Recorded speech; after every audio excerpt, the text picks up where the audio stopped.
Have you ever shaken on a deal and then walked away wondering, wait a second, is this actually official yet? Well, that exact moment, the one where a simple okay transforms into a legally binding contract, is one of the most important things in all of business and law. So today, we're going to break down the art of the legal yes. So let's get right to it. What is acceptance in a contract? It sounds pretty simple, right? But believe me, the devil is in the details. You know, to really get to the bottom of this, how about we start with a little pop quiz? All right, take a look at these four options on your screen. Which one of these do you think is the honest-to-goodness, legally correct definition of acceptance? Now, only one of these is the real deal. The other three? There are super common traps that people fall into all the time. Let's dig in and see why. First up, we've got a classic mix-up. It makes perfect sense to think that if you say you're happy with the quality of whatever's being offered, then you've accepted the deal. But that's not quite how the law sees it. Here's the key difference you gotta remember. Saying, wow, these apples look amazing is just you talking about the apples, right? It's an opinion on the product, not an agreement to the offer.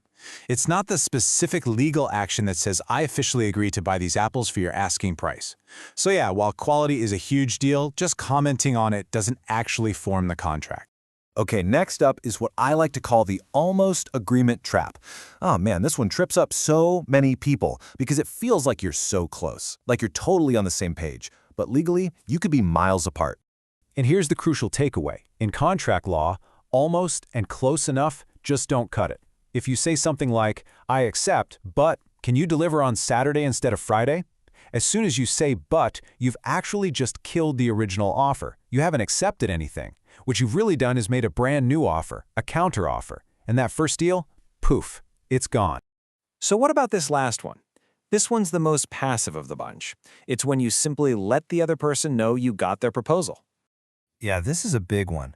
Thinking that got your email or, okay, I received the offer, is the same as accepting it, well, that's kind of like confusing an email read receipt for an actual reply. All it does is confirm you got the message.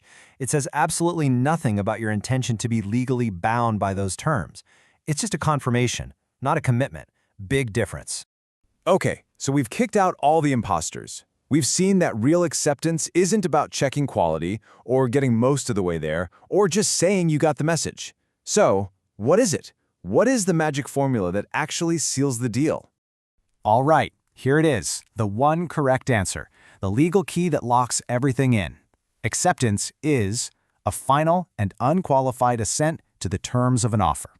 Now that might sound a little, like legalese, but trust me, every single one of those words is in there for a very, very good reason. But let's not just stare at the definition. What do those words, final and unqualified, actually mean when you're making a deal in the real world? Let's pull this apart into three simple pieces. First, final. This just means the back and forth is over. This is it, the last word. Second, unqualified. This is huge. It means you are saying yes to the offer exactly as it was made. No tweaks, no conditions, no what-ifs. It has to be a perfect mirror image of what was offered. And finally, assent. That's just your clear, straightforward yes. No room for any doubt. You know, there's a saying that really sums all of this up perfectly. Clarity creates contracts. Ambiguity creates arguments. And that's exactly why the law is so darn specific about this. It's all about making sure everyone is 100% on the same page right from the get-go.